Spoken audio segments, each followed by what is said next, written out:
पारस पत्थर। वन में स्थित एक आश्रम में एक ज्ञानी साधु रहते थे। ज्ञान प्राप्ति की लालसा में दूर दूर से छात्र उनके पास आया करते थे और उनके सानिध्य से आश्रम में ही रहकर शिक्षा प्राप्त किया करते थे। आश्रम में रहकर शिक्षा प्राप्त करने वाले छात्रों में से एक छात्र बहुत आलसी था। उसे समय व्यर्थ गंवाने और आज का काम कल पर टालने की बुरी आदत थी। साधु को इस बात का ज्ञान था, इसलिए वे चाहते थे कि शिक्षा पूर्ण कर आश्रम से प्रस्थान करने के पूर्व वह छात्र आलस्य छोड़कर समय का महत्व समझ जाए। इसी उद्देश्य से एक दिन संध्या काल में उन्होंने उस आलसी छात्र को अपने पास बुलाया और उसे एक पत्थर देते हुए कहा, पुत्र, यह कोई सामान्य पत्थर नहीं बल्कि पारस पत्थर है। लोहे की जिस भी वस्तु को यह छू ले वह सोना बन जाती है। मैं तुमसे बहुत प्रसन्न हूँ, इसलिए 2 दिनों में मैं आश्रम में नहीं रहूँगा। मैं पड़ोस के गांव में रहने वाले अपने एक मित्र के घर जा रहा हूँ। जब वापस आऊँगा तब तुमसे ये पारस पत्थर ले लूँगा। उसके पहले जितना चाहो उतना सोना बना लो। छात्र को पारस पत्थर देकर साधु अपने मित्र के गांव चले गए।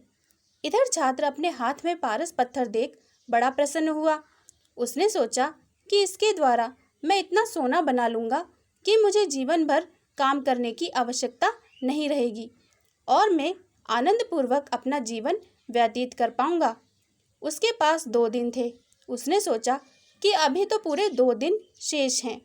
ऐसा करता हूँ कि एक दिन आराम करता हूँ, अगला पूरा दिन सोना बनाता रहूँगा। इस तरह एक दिन उसने आराम करने में बिता दिया। जब दूसरा दिन आया तो उसने सोचा कि आज बाजार जाकर ढेर सारा लोहा ले आऊँगा और पारस पत्थर से छूकर उसे सोना बना दूंगा। लेकिन इस काम में अधिक समय लगेगा नहीं, इसलिए पहले भरपेट भोजन करता हूँ, फिर सोना बनाने में जुट जाऊंगा। भरपेट भोजन करते ही उसे नींद आने लगी। ऐसे में उसने सोचा कि अभी मेरे पास शाम तक का समय है, कुछ देर सो लेता हूँ। जागने के बाद सोना बनाने का काम कर लूँगा। फिर क्या, वह गहरी नींद में सो गया। जब उसकी नींद खुली तो सूर्य अस्त हो चुका था और 2 दिन का समय पूरा हो चुका था। साधु आश्रम लौट आए थे और उसके सामने खड़े थे। साधु ने कहा, पुत्र, सूर्यास्त के साथ ही 2 दिन पूरे हो चुके हैं। तुम मुझे वह पारस पत्थर वापस कर दो। छात्र क्या करता, आलस के कारण उसने अमूल्य समय व्यर्थ गवा दिया था और साथ ही धन कमाने का एक सुअवसर भी। उसे अपनी गलती का एहसास हो चुका था और समय का महत्व भी समझ आ गया था। वह पछताने लगा। उसने उसी क्षण निश्चय किया कि अब से वह कभी आलस नहीं करेगा। सीख, जीवन में उन्नति करना चाहते हैं तो आज का काम कल पर टालने की आदत छोड़ दें। समय अमूल्य है, इसे व्यर्थ न गंवाएं, क्योंकि एक बार हाथ से निकल जाने के बाद समय कभी दोबारा वापस नहीं आता।